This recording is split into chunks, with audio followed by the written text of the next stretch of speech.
Well, AD carries are pretty strong mid lane right now because there's just too much sustain in the game. So it's just very hard to bully out the AD carries in mid lane. So This is Azento from Esports Heaven, and I have here with me Jensen, victorious over NRG, in for once, quite ridiculous fashion though. Game one seemed like it just ended instantly. yeah, it did. Yeah.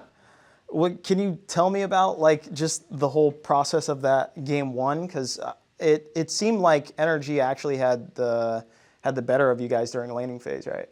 Yeah. I mean, I think just from a draft perspective, they definitely have like more tools to do in the early game.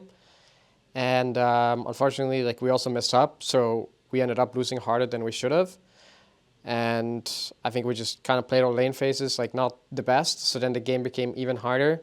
But at the same time, I was farming really well, and usually I feel like if it's like AD carry versus AD carry matchup in the mid lane, if one of us gets further ahead than the other, then usually I was ahead of him in that game. If I play better, I should be able to carry. Um, and I think we had some good plays that put Palafox a bit behind, and yeah, we were able to. I guess we just randomly like won the game off like a random mid fight. It was kind of like unexpected that we would be able to end.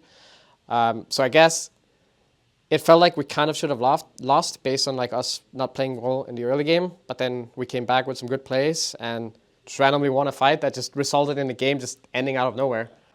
Talk to me about the ADC Zeri mid pick. Like, what is the justification behind it? And I guess like how does it fit well into your guys' strategy as a team?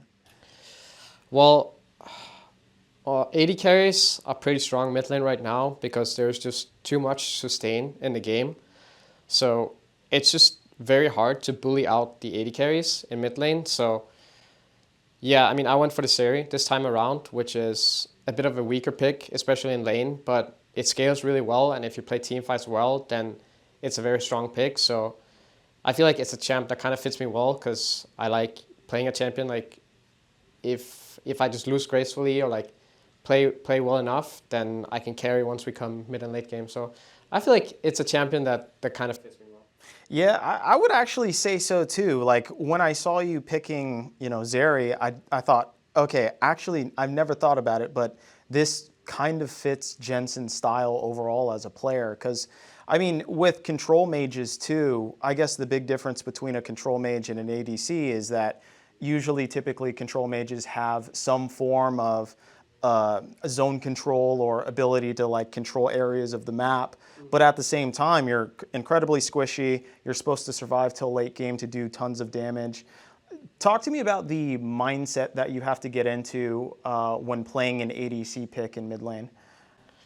Well, usually, I guess it kind of depends which one you go for because there's champions that bully lane, more like Lucian, and then there's champs that, like Seri, where you're just trying to survive and kind of get there. But usually, a big focus for me is just make sure I have a good stable game, like not fall behind and just grow well, like farm a lot. And yeah, then it's just about team fights, right? But like you said, the difference is AD carries, they don't have as much zone control as control mages. So that's like the big difference. But other than that, you play your life well, try to not die and look for good opportunities. So it's a bit similar, but you just don't have the zone control as much. So you are a bit more dependent on your team playing well because you can't take up as much space as an AD carry. You kind of just have to click the right targets, right, and do it at the right timing. So it's a bit different, but it's been fun. But I do miss the mages. Yeah, yeah, I bet you do.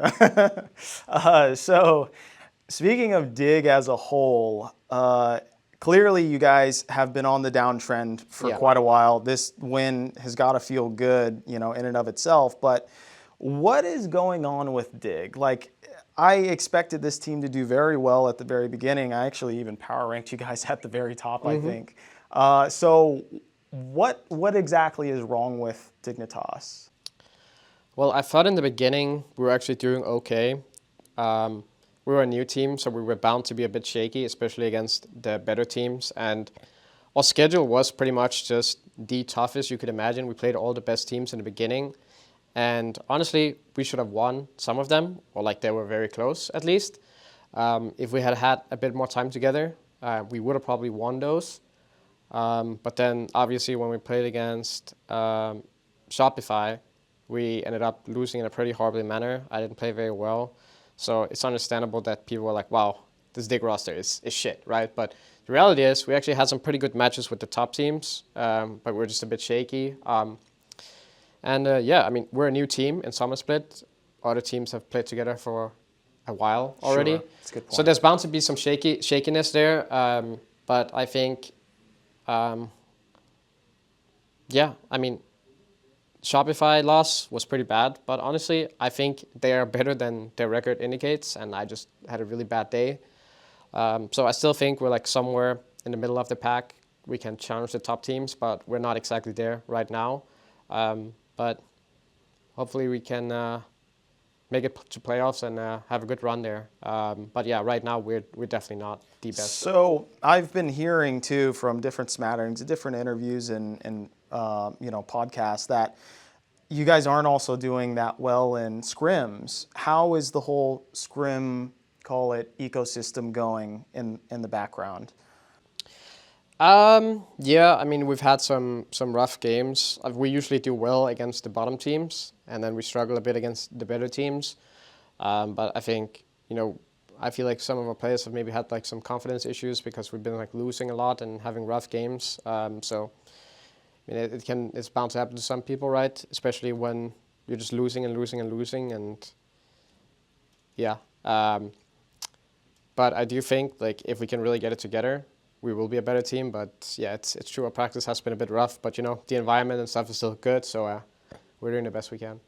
So finally, I want to get your opinion. I don't know if you saw on the news or social media of Faker and his frustration after his Gen G match. Mm-hmm. I don't know if you caught the actual matches themselves, but he wasn't doing too hot in those games. Can you talk to me about, I guess, the mindset of a professional player as far as in a big match when all the stakes are on and you get very frustrated? Like, have you been in a similar position as well? Well, I can't exactly compare myself to Faker's situation because I think, he is expected to be the very best, right? And throughout, I think, 2 years, they've constantly been losing to Genji. So I think they were actually doing really well in the series, but they ended up like throwing the games a bit, and he had a bit of some shaky performances. So I think he just feels a lot of pressure because he feels like high expectations, right? And they really want to beat Genji, so it's understandable. And honestly, like seeing that was kind of sad. And I hope they can figure it out and bounce back. Or him specifically. All right. Well, thank you very much for your time. This has been Azento from Esports Heaven and Jensen from Dignitas. Thank you. Thank you.